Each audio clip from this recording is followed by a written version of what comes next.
Aceh 81 orang itu hari ini mengadakan reses. Kebetulan di waktu reses ini saya mengambil kesempatan untuk silaturahmi sekaligus melihat bayi kembar atau bayi Siam yang ada di Kabupaten Aceh Tenggara. Harapan saya sebagai anggota DPR Aceh bahwa mereka ini adalah masyarakat saya.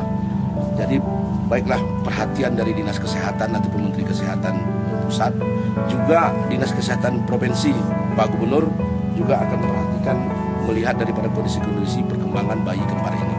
Dan juga Kabupaten Tenggara kabarnya juga sudah menganggarkan akan memberikan bantuan sebanyak 6 juta per bulan